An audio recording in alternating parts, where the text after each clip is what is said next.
What up, everybody? Welcome back. Every other week, I open up and ask me anything on my Instagram to answer your questions here in a longer form format. And CJ, our lovely brand director, is here as always to help us go through this. Thank you so much, CJ. We put up a poll this week for you to pick what you wanted to ask me about. And then the topic that won was how to feel chosen by yourself and just in general. So it's going to be a fun time. And this is right up my alley, right? My background is cognitive neuroscience. I'm trained in IFS psychotherapy. And this is what I help people with on a daily basis. So I'm really excited. We've got lots to cover today.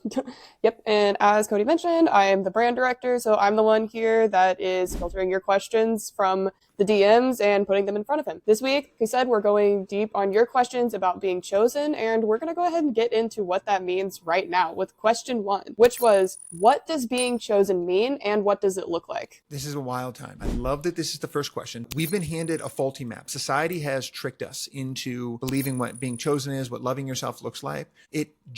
Culture is telling us that we need love from this other special person. Like we've got to find them, they got to choose you, and then you'll finally feel whole. Once this person outside of you finally you figure it out, okay? But this is fundamentally broken, if you ask me. And from an IFS perspective, the real question isn't, will someone choose me? It is, has myself chosen my parts yet? Which we can dive further into. But we've just been tricked into believing that if someone chooses me first, then I will be safe, lovable, and secure. But it's just not true. And this is just leaves you in a low agency and no power, personal power to do these things. Gotcha. So this, I think, relates next to actually a question that I had, which is being chosen defined by yourself or by your relationships? Both. From my perspective is first and foremost, the trick that I was just mentioning is that being chosen comes from all these cultural expectations. We need to find this thing outside of ourselves and then we'll feel chosen. IFS looks at it from a really different point of view. It talks about yourself choosing your parts, and then your relationships will stop feeling like life or death, which then allows them to choose you more effectively and easier over time because there's less pressure upon them. But we just put so much pressure on our external relationships nowadays. It's just crazy. And so if we were trained and taught how to love ourselves more effectively, there would be less of a need for us to feel like we have to be chosen in our relationships. And paradoxically enough, it would allow those relationships to choose us easier because there's less things that we're asking of them because we can handle ourselves and we can choose ourselves. Does that make sense? Yeah, I think that's interesting because I was definitely getting questions on both ends of the spectrum here on feeling chosen kind of in relationships and feeling chosen by the self. So can you elaborate just maybe what this looks like? Yeah, 100%. The deepest form of being chosen that you can ever achieve is yourself. The seat of your consciousness, your internal parent, the most you that you can be, chooses the parts of you you've been trying to get someone else to love, right? And that's what we generally do. We try to outsource our worth to our partner and we end up turning them into this god, right? And it creates pressure that kills attraction, safety, intimacy, and it makes it impossible for us to actually get the things that we say we want. And from the IFS lens, the self, again, is your calm, grounded, clear version of you that isn't a part of you, it is you. And when you're in yourself, you can actually lead your inner world and choose your parts, heal your parts, love yourself when you're doing this. Parts, on the other hand, this is a really interesting concept that IFS has brought to light. They're not the first to kind of talk about multiplicity, but the big concept in IFS is parts work, right? You are made of parts. You're a whole inner family. Some parts are wounded, like your exiles, which we can talk more about. Your deepest wounds, though, IFS calls exiled parts of you. And then other parts of you are trying to protect you, which IFS calls your protectors, managers and firefighters. And the exiled emotions are the young, hurt, scared parts that get locked away. They're the ones that are desperately searching for a redeemer. And this is something Dr. Schwartz talks a ton about in relation to using IFS in relationships. They don't care really if the person is right for you. They're just starving. They want attention, love, and affection. And if you don't work with those deepest wounds first, you will date as your exiles and as your deepest wounds, not as yourself. And you will accept anyone and anything that comes towards you to feed you because those parts are starving to death. And there's a really cool metaphor that I forgot the guy who originally came up with it, but it's called the magical kitchen. And the concept is just if you imagine that you inherit a magical kitchen from your parents, and as you grow up, there's always food in it. It's always fully stocked. It's super healthy. It's super delicious. It gives you every single thing that you need, no matter what. It gives you so much that you can give food out freely to other people. You don't have to hold it back. You can pass it out and it never ends. It's completely abundant, right? Your children then are completely fed. They're always nourished. They never feel like they need anything from anyone else, and they're always good. And if someone were to come to the door and knock and say, hey, I've got some pizza and some ice cream for you. You just have to take care of me emotionally. Are you down to do that? What would you do? Right? If you have that magical kitchen, you'd close the door in their face because you don't need anything because you have a magical kitchen. kitchen that gives you every single thing that you need. Now imagine that you don't have a magical kitchen and you actually have children that are starving to death, right? And you lock them in the basement because they're crying and yelling so loud, but you don't know what to do about it. And then there are other parts of you, other children in the household that start to not trust you as the parent because it's like, dude, you're just locking things away. You're not feeding us. You're not giving us what we need. Like, what the hell? And they start to take over and become protective and critical and shame you and guilt you and all of these different things. And the second someone knocks on the door and says, oh, hey, I've got pizza and ice cream, what happens, right? You make the bet and you're like, oh, okay, well, if you feed my deepest wounded parts and children and make them stop crying and wailing all the time, I guess I can survive off the limited affection that you give me, even though they're emotionally abusive, even though it's intermittent. They don't even give food consistently. They give pizza every once in a while. And you just accept that. And that is what most people are doing. Instead of having and creating that magical kitchen inside their own psyche using IFS, they are dating from their wounded parts. They're trying to be in a relationship from their wounded parts. And it does not work, right? If they're starving in the basement, they are just going to accept anything to be fed. Does that make sense? Yeah. So you need to feel chosen by yourself first, 100%. which is great. And that flows perfectly into the next question that we got, which is, how do I feel chosen by myself? Yeah, there's a couple concepts here. First of all, right, you can recognize, become aware that, and do a U-turn, as IFS would call it. So if you want to learn how to choose yourself, you have to recognize a couple things. There are 3 projects generally when you don't choose yourself and don't feel chosen that you'll run in relationships or when you're dating. The first project usually is they try to change their partner. So you criticize, you demand, you guilt them back into loving you in the right ways or do the right things. The second project is you try to change yourself. So you exile whatever they don't seem to like so that you can kind of sculpt yourself and become whatever it is that they want you to become so that you can get love. And then the third one is you give up. You close your heart, you find distractions, you start looking elsewhere. I would venture to guess a lot of people are in that last phase, especially based on the comments and DMs and things that we get, is they've just gotten to a place where they're starting to give up, right? They're talking about how modern dating is so bad and they're only looking at social media to confirm their biases, which, surprise, surprise, is going to confirm them. All of these are exiling projects and none of them involve turning towards yourself. And that's the big thing in IFS is how do you start to turn towards yourself? So instead of looking outward for what needs to change, if you turn inward and can start to practice these types of things, your partner doesn't trigger your problems, they reveal them. Dr. Schwartz calls this a torment you in a way, but they're also your mentor when you start to do a U-turn. Because if a partner or someone that you're going on a date with or these types of things is bringing up some of these core wounds, it's like, oh, okay, IFS teaches you to do a U-turn. Why is the button there in the first place? They're pressing my button. Why is it there in the first place? What's going on with that button? What does that part of me need that it's not getting right now or that's triggered for it right now? And how do you solve that problem inside of yourself?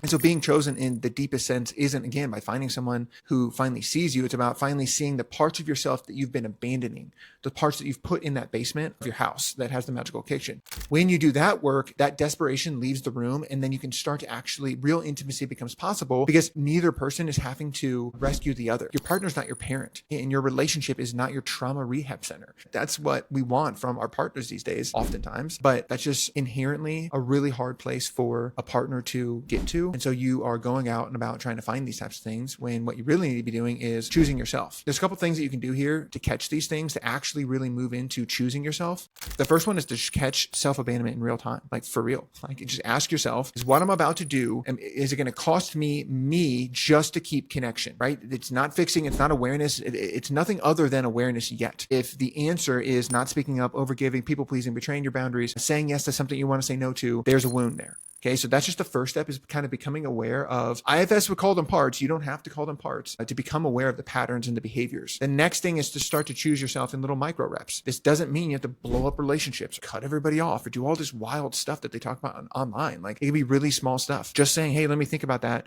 instead of just saying yes, or share some small preference that it feels unnecessary to you, but it's a small preference. Don't explain a boundary, just say it. Take a pause before responding instead of performing for once. Those are little tiny self-rep choices, and little tiny micro reps create macro identity where you're starting to choose yourself. The other thing that I highly recommend you do is take a look at IFS and really start to take a look at your deepest, darkest wounds. I have an app coming out soon that's going to help people do this called My Companion. But right now, some of the best things that you can do is some of our content talks about it. Some of our masterclasses talk about it. Dr. Schwartz's book, No Bad Parts, or You Are the One You're Looking For, are great resources for doing some of this work because it can be a little bit complex and hard at first. But if you can start to make choosing yourself consistent, wild stuff starts to happen, right? Where you start to be able to look at your parts and have a conversation with your parts and understand what's happening in your inner world first. You start to shift the relationship dynamic inside of yourself and it becomes a healthier dynamic. You're unafraid to talk to things. You bring calm, certainty, clarity, connection, like all of these things to your inner world, that starts to be reflected in your external world. People, because you attract what you are, not what you want. I say this all the freaking time. And if you have a healthy relationship inside of yourself and you're not afraid to go to any part of you and talk to that part of you and work with that part of you, it becomes much easier for someone outside of you to start to navigate that inner world as well, so that you can start to have a conversation with those deeper parts of you.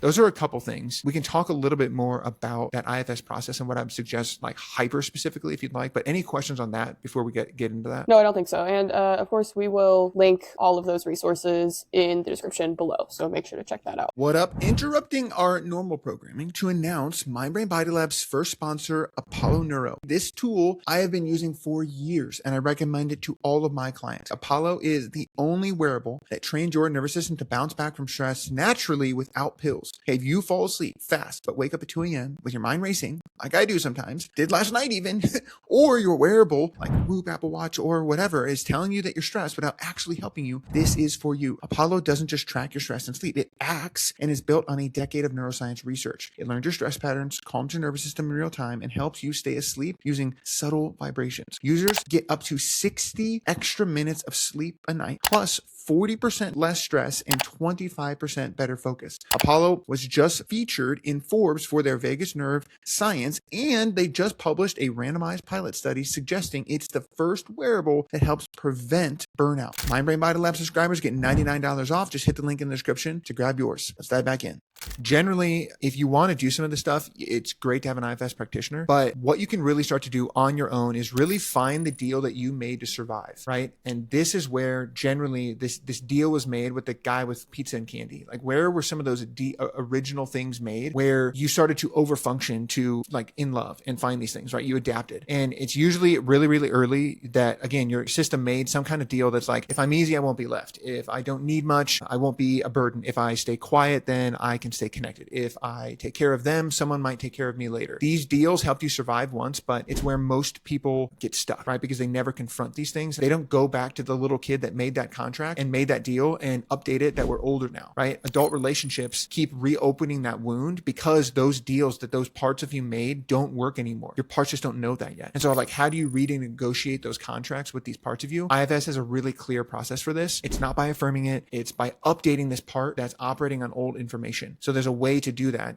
Go to this part of you and update it on this information. It's a gentle little process. And the first thing that you got to do is find that part of you. So when that urge to self-abandon shows up, just ask, where do I feel this in or around my body? Is it your chest? Is it your throat? Is it your stomach? Is it your face? Is it your ears? You don't need to analyze it. You just need to locate it and find that sensation that you found is the part. That's the step one. Number two is you got to unblend from it just a little bit. So if it looks like this is yourself and this is the part, you've got to separate yourself a little bit from that part and just create a little bit of space for you to have a conversation with it. And just say, just even the words, this is a part of me, not all of me, can help create some of that space so that you're no longer in the reaction, you're with that part of you, which is way different. And then number three, you got to get curious, not corrective. Ask it questions like, what are you afraid would happen if you didn't do this? And don't answer from logic. Just listen for sensations and emotions and memories and deeper beliefs that start to come up. Some really common answers when you ask this question are, I'll be alone. I'm unlovable. I'd be too much. The pain will be too much. I'll be forgotten. I'm not good enough. These are the beliefs and the deeper fears that will come up with these parts of you. What I would challenge you to do in this moment is really ask yourself, when that belief comes up, how old do you feel when you hear the answer? And just think about that.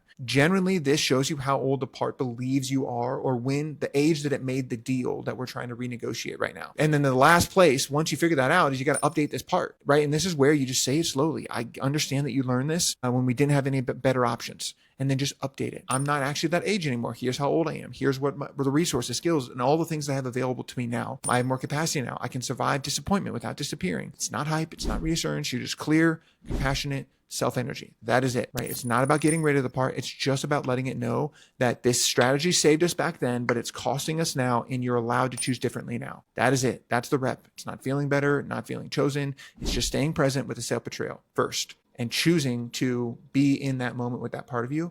And that is really how you start to learn to love all of your parts, which means turns into self-love, which isn't kumbaya in the forest, and choosing yourself and not abandoning yourself and trying to find that chosenness outside of yourself. Does that make sense? Yeah. How do you feel chosen if you've never felt it before by someone else? Yeah, that's a great question. This question assumes that the answer is external and that it's something you can't learn and that someone has to do something to make you feel chosen. It's inherent in the framing of the question. If you've never felt chosen, it's probably because the parts of you waiting to be chosen have been waiting for you to show up, not someone else. No one else can give you that first. The external being chosen only lands if the internal foundation is actually there, right? And I see this all the freaking time. When people are finally chosen in air quotes, it doesn't make them feel calmer because they realize, oh shit, I am chosen, but at what cost? At the cost of my actual literal self. Right? I've sacrificed all of these things to get this external chosenness and it didn't actually help me.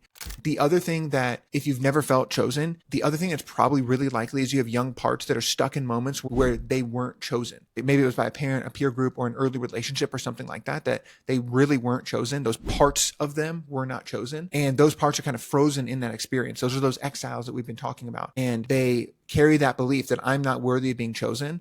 And they're the ones that kind of run the show. And so protectors develop these strategies to handle never being chosen, right? So sometimes when you have these deeper wounds and this belief of I'm not worthy of being chosen, you have an achiever part maybe that is if I'm perfect enough, someone will choose me. Or maybe there is a protector that makes you invisible. If I don't risk being seen, then I can never be rejected again, might be what it's thinking. Other times there's like a defiant part. And it's like, okay, well, I don't need anyone to choose me. And I see all of these strategies in my clients daily, right? They ping pong around between these three different things. And it just becomes this vicious cycle where their exiles, desperation prevents them from being chosen in any real way. And so when you finally get close to someone, the never chosen part of you either clings so hard that they push the person away or they don't trust it and they sabotage it before they can abandon you again. And so they get stuck because again, they're not doing that U-turn to go into and go to that part that believes I'm not worthy of being chosen. And they get stuck in feeling chosen if I've never felt it before, right? But the framing of that is that you can't choose yourself. You can't learn this skill, but it is a skill. Honestly, it's not even a skill. It's something you remember, right? Because yourself chooses you, right? And when you can start to differentiate yourself from your parts and yourself, you can start to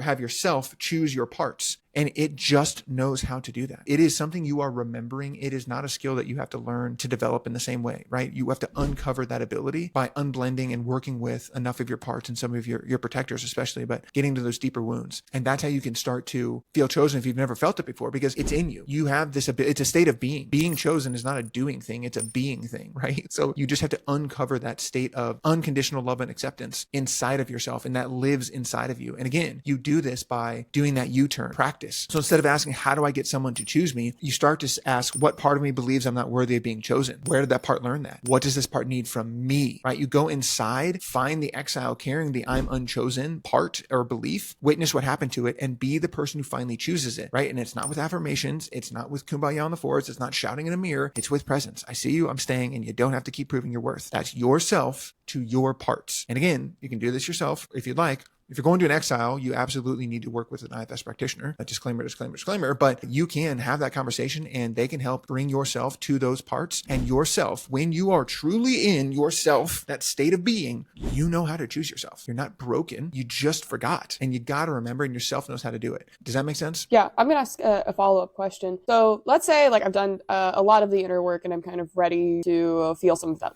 external chosen energy.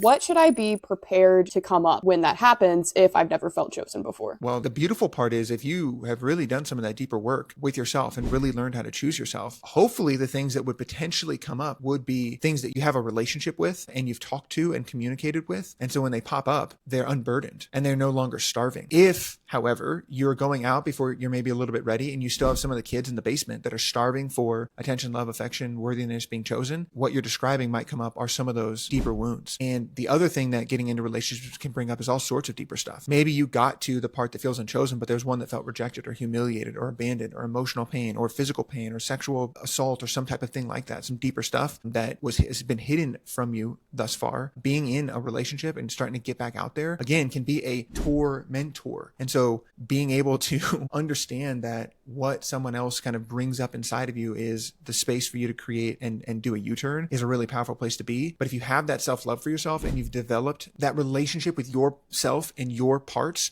no matter what comes up, you can meet it with curiosity, calm, compassionate energy, and you'll be okay. So it's hard to predict what exactly would come up for each individual person. It's really more about developing the skill of being able to handle anything that comes up. And you can do that because yourself is invincible. When you're in yourself, it can handle anything that comes up. There's never been a exile. There's never been some deeply, and I've worked with some crazy traumatic things, and their self, when they were in self energy, handled it all. They were not overwhelmed. It did not consume them. They handled it all. And so when you develop that amount of self energy in your system, and that, again, relationship with yourself and your parts, you just become invincible. Like, things just bounce off of you. Instead of becoming a grenade in your system, it just deflects right off you. And that's the power of like self energy, which is kind of a really hard concept. And there's a lot that goes into self energy, because like your exercise, your sleep, your nutrition, your body budget is just where you are in your cycle. Like, all of those can affect how much self energy you have available to yourselves. Again, I'm creating an app to help people with this more effectively, that will measure their self energy and their readiness on a day-to-day basis. And it will be able to predict what might come up for you specifically when you get back into dating and relationships. But unless I'm talking to you directly, it'd be hard for me to know what might come up for you specifically. Right. Yeah. I mean, I think that covers like just the general preparedness on like, if you have done a lot of the inner work, whatever may come up when you're getting into a relationship, you now have the tools to approach. I mean, one thing I will say, I guess I could say, is the stuff that you've worked on, I wouldn't be surprised if some of that comes back up and is less complete than you think it is. Like, there is plenty of, like, I had a breakup where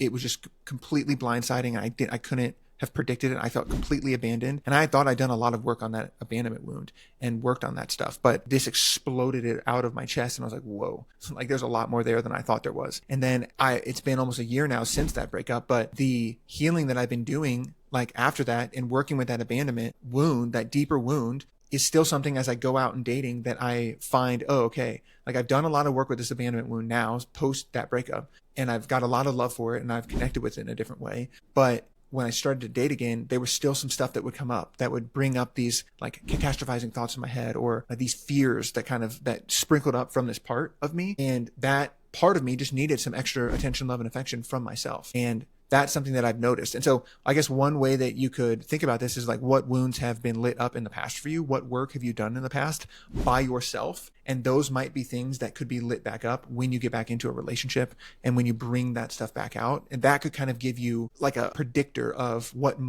you should potentially watch out for as you start to get back into dating. Yeah. And with that, we'll move into our next question. What if the part that wants to feel chosen responds to the self, not by you self? So this is actually a really common response.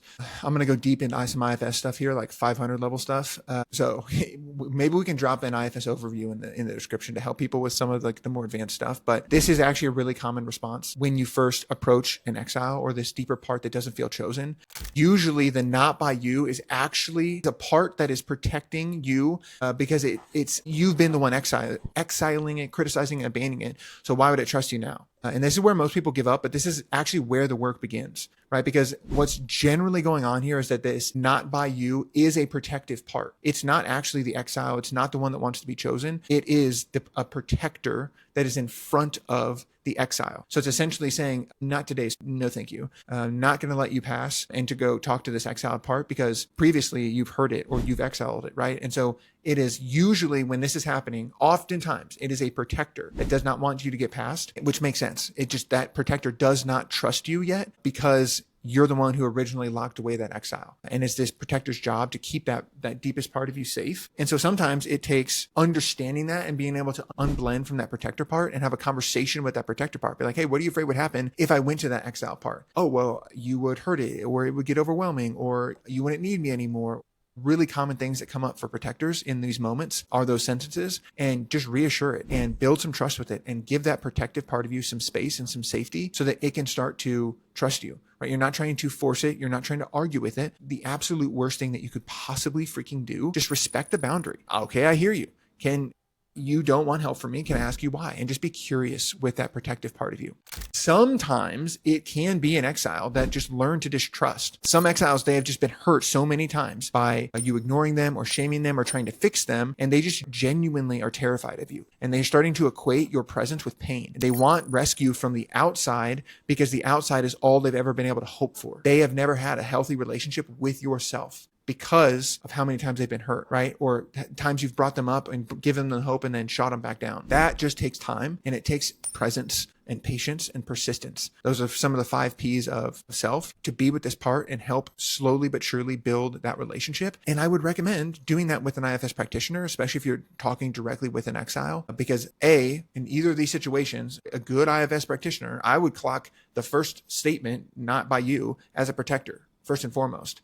And my parts detector, I would label that as a protector. I'm like, oh, tell me more about that. And I would get curious with that protector A in the first example. In the second example, if it's the exile, then I can help hold presence for that part of you or my client or whatever, and help them hold that exile and just be able to bring it, help them unblend from all of the other stuff so that they can give that part some self energy, because that will diffuse everything. When their client self can actually go to the exile, the distrusting exile, the one that's saying not by you, if it is actually an exile in this case, you just need to build that trust and bring that self energy to the room. Does that make sense? Like big picture? Any questions on that? Yeah. Now that we've covered what being chosen by yourself feels like, let's move into relationships a little bit. Our last one about this like external chosen factor, which I saved this one for last because I thought it was kind of a doozy. It was probably going to be the most interesting one. What about wanting to be prioritized, not obsessed over, is so wrong? Is that not a basic requirement? So as far as being chosen by someone else. I love this question because there's nothing wrong with being prioritized or wanting to be prioritized. I don't think that that's bad at all. The differentiation that I make is it a part of you that must be chosen and it feels desperate and it demands your partner do this, or otherwise you won't survive? Or is it yourself that is saying, I would like us to have some dedicated time together. It's calm, it's clear, it's connected, it's not life or death. But there's a very big difference between the need for prioritization coming from a part of you that feels like it's life or death, or from yourself as a request or a standard or a preference or a need or a want or a desire. There's a big difference. A need and want are almost kind of different things, because a need, does this feel like something you need or you'll die or you won't survive? Or does it feel like something that you want, but you would survive if you didn't get it? And to me, that's like really the key difference. Is really, it's not wanting to be prioritized. It's when your exiles and your parts make it mean something existential. That's when it crosses over into something that, like, sure, go for it. But your partner will feel that pressure and it will not work for you. And you'll end up in my DMs asking me what the hell happened. And I will have this conversation and I'll, in the most loving, caring way ever, I'll tell you 100 times until we work through it. But when being deprioritized doesn't just feel disappointing, it triggers attachment wounds and you spiral into, I'm unlovable. This relationship is doomed. I need to leave or make them change right now. And that just does not work, right? If you need to be prioritized to feel okay, your partner can feel it. They sense the stakes. It's how nervous systems work. And now every choice they make, if they work late or they see a friend or they need alone time, it becomes about whether they love you enough. The relationship becomes about managing your exiles instead of genuine connection. Okay. And so when you're your own primary caretaker and you do not need to be, it's not existential that you're chosen, you can say, I would like to spend some more time together without the undercurrent of, or else I'll spiral and completely die. Okay.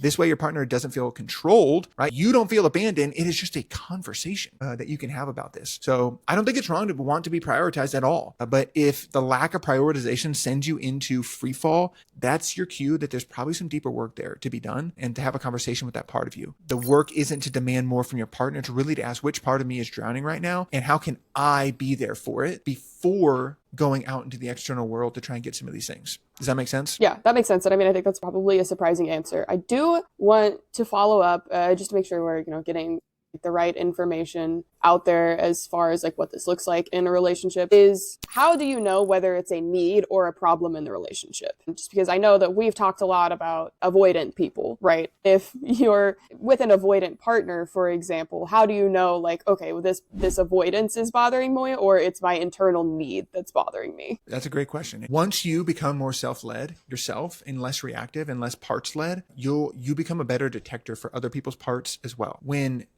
I'm not saying like you're saying this, CJ, but like when people say, I'm with an avoidant, IFS would say a part of them is avoidant because you have parts and I have parts. And so when you're more self-led, you are able to detect other parts more effectively and start to move and groove with them a little bit differently too. And just because you understand that all parts are welcome, but not all behaviors are acceptable, right? There's no bad parts, but there are behaviors that can absolutely affect you and are not acceptable behaviors. And that's where you can kind of take a stand. You can hold compassion and have empathy for that part of them and why they might be acting that way, while also keeping your part safe from the behaviors that are hurting some of your deeper wounds. And that's the whole entire point, is you're your inner shepherd. Like, you have to do that inner work so you know if you're letting a wolf in the den. And so doing the inner work on yourself allows you to understand what's a wolf versus what's not more effectively. And you can start to stop letting some of those types of things in, and then set boundaries with courage and confidence and say, this is the direction that I'm heading. This is what I want in my relationship. I want to be prioritized. I want to spend more time with you.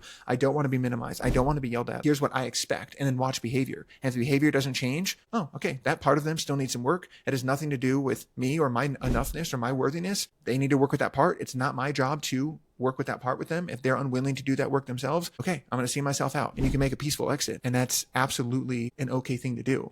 Before you do some of that, the inner work that we're talking, is more advanced stuff, is to just kind of have a feel for, does what's happening to me, is it coming from lack? Is it coming from fear, from anger, does it feel like a move away from type energy, or does it feel like a move towards type energy? And if you can just take a check-in on that, that could be a really easy way for you to start to understand like what's going on and differentiate these things. Yeah, maybe we need to have a video on the future on like IFS and setting your standards in a relationship. We can put that on the poll for next week. So I'm going to start posting polls, so you decide what we do AMAs on every Wednesday, and then I will answer the actual questions on Thursday. So please keep an eye out for that over on the Mind Bright Body Lab Instagram in our stories. Boom. I'm excited. Should be a fun one. We've got lots of stuff planned. Is that our last question for today? Yeah, that was it. Damn, I could do this all day. All right, well, I guess I'll move into my freaking outro. Okay, if this was helpful for you guys, make sure you like and subscribe.